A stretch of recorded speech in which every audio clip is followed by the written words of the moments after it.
So Karl Rove and Harriet Miers will testify before the House Judiciary Committee about the U.S. Attorney scandal. Earlier today, we got one Senate Judiciary hearing closer to a full investigation of the incomparably investigatable Bush administration, specifically into the policies and practices between 2001 and 2009, which hurtled the country into various steaming piles of possible unconstitutionality.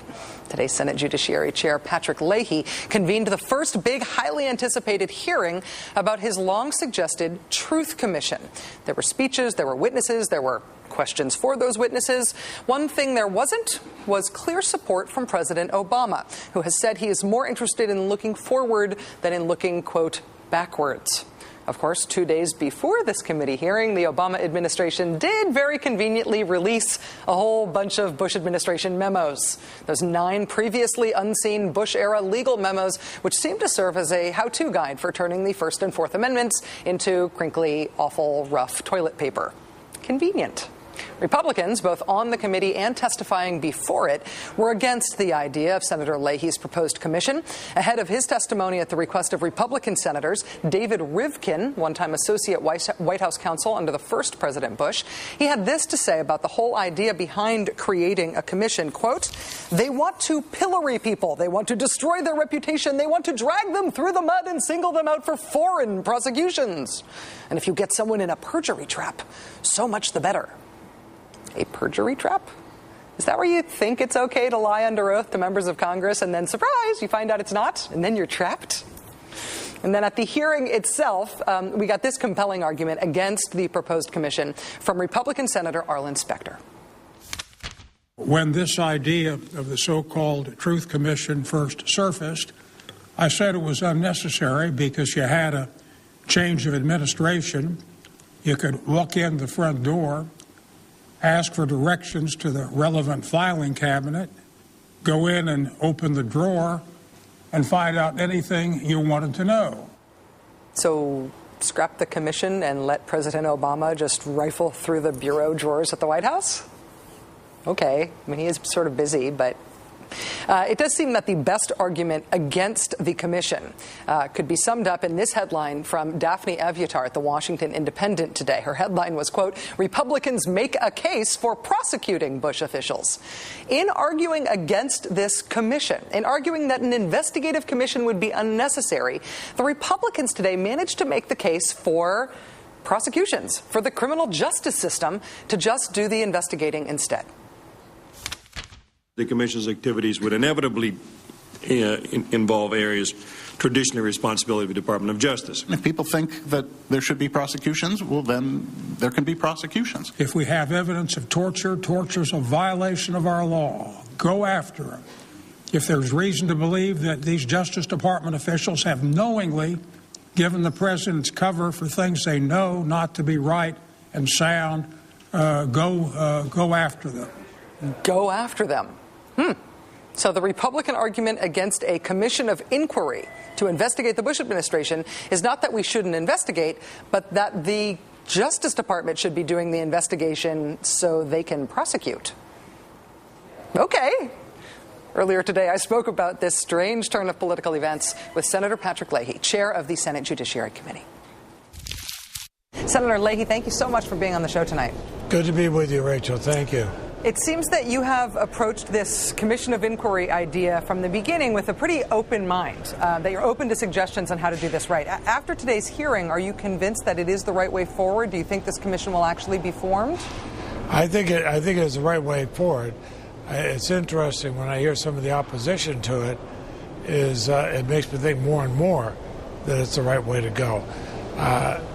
What I'm mostly interested in is finding out exactly what happened, so we don't make that mistake again. During the last year, I've subpoenaed a number of documents from the Department of Justice. I was able to get some. They withheld others.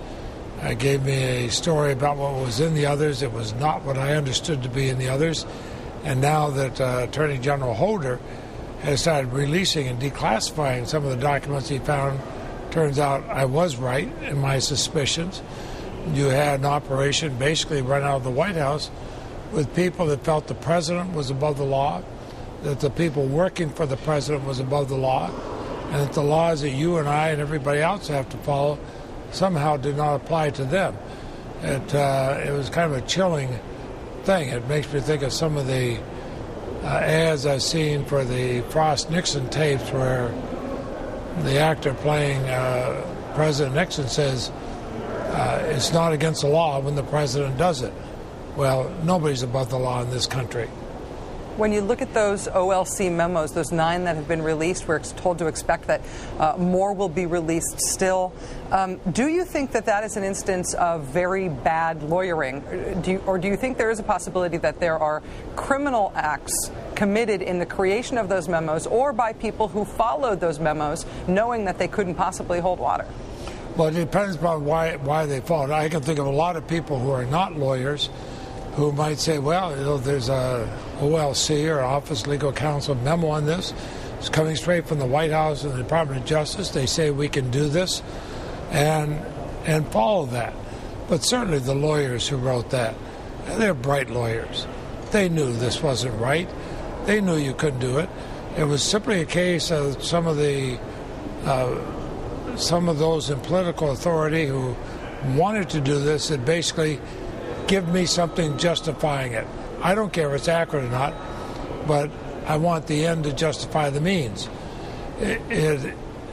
Now, what their motivation was, we could find out in the commission. But certainly it was wrong. It was wrong from the get-go, and a lot of the people who wrote these memos knew they were wrong. In terms of finding out the truth, and that being the key to this not happening again, we do have some pretty good evidence specifically on the issue of torture already. The Armed Services Committee investigation in the Senate said that torture was authorized at the highest levels. The head of Bush's military tribunal says that torture was committed. The general who investigated Abu Ghraib, General Taguba, says that war crimes were committed by the administration. It sort of seems like the truth here has already been pursued through a lot of different means, and maybe what we need to pursue now is not truth, but consequences. What do you think about that? Well, of course, I'm a former prosecutor. My natural instinct is always to go for prosecution, but I'm afraid in cases like this, one may take 10 years and still not know what happened. I also look at what happened after Abu Ghraib. Most of the people prosecuted were corporals and sergeants. And it always seems to me in these kind of things, when you go after that, you get somebody way down low on the totem pole. You don't get the people making the decisions. I want to find out who the people were making the decisions. I don't think we're ever going to get the full truth unless we do it this way. Now, interestingly enough, some of the Republicans in their arguments this morning were saying maybe prosecution is the only way you're going to really find out. If something's been done wrong, you should have prosecution. My feeling is be careful what you wish for. That may be what you'll get. We do have a very interesting sort of convergence of right and left on the relationship of your commission idea to prosecutions. We've got Nancy Pelosi and Russ Feingold and Sheldon Whitehouse and Michael Ratner from the Center for Constitutional Rights all arguing that they wouldn't want any offers of immunity from the commission to preclude prosecutions. But today, as you said, Republicans arguing against the commission. Arlen Specter, David Rivkin, former Justice Department official, both suggesting that the commission might interfere with the Justice Department's turf in prosecuting. That's why I say be careful what you wish for, because we already have a prosecutor looking into this.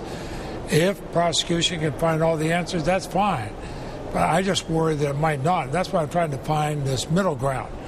You really have 3 alternatives, as you and I have discussed before. Either do nothing, or try prosecutions, or do my proposal, which is sort of in the middle, to get all the facts out. Ultimately, for the good of the country, I think getting all the facts out is the most important. But eventually, that's going to have to be decided. If we cannot get the kind of bipartisan support needed for a commission to get all the facts out, then it is going to fall back on prosecution. But I am not willing to just ignore what happened. Someone said turn the page. I say, well, let's read the page first before you turn it. Because it's been my experience, these things happen again. I don't want the Obama administration or the next administration to be tempted to break the law this way again. Senator Leahy, one last just specific question. Are you rethinking the option of offering immunity in exchange for testimony? That seems to be the focus of much of the criticism or resistance to the proposal. Well, some of the same people have said they don't like immunity, although they have said they would support my commission. If that is the only way of getting facts, yes, but it should be done very, very carefully, only after consultation with the Department of Justice. And interestingly enough, as the testimony said today, even though they had that option in the 9/11 Commission, they never had to use it. That gave me a lot of hope that we may never even need to do that. Senator Patrick Leahy, chair of the Senate Judiciary Committee, thank you so much for joining us tonight on this busy day. Thank you. Thank you. Senator Leahy today saying any Truth Commission grant of immunity would be very limited in consultation with the Justice Department, reminding us that the 9/11 Commission had the right to give witnesses immunity too, and they didn't use it. Well, that's an interesting point. Critics of the Truth Commission idea, your ball.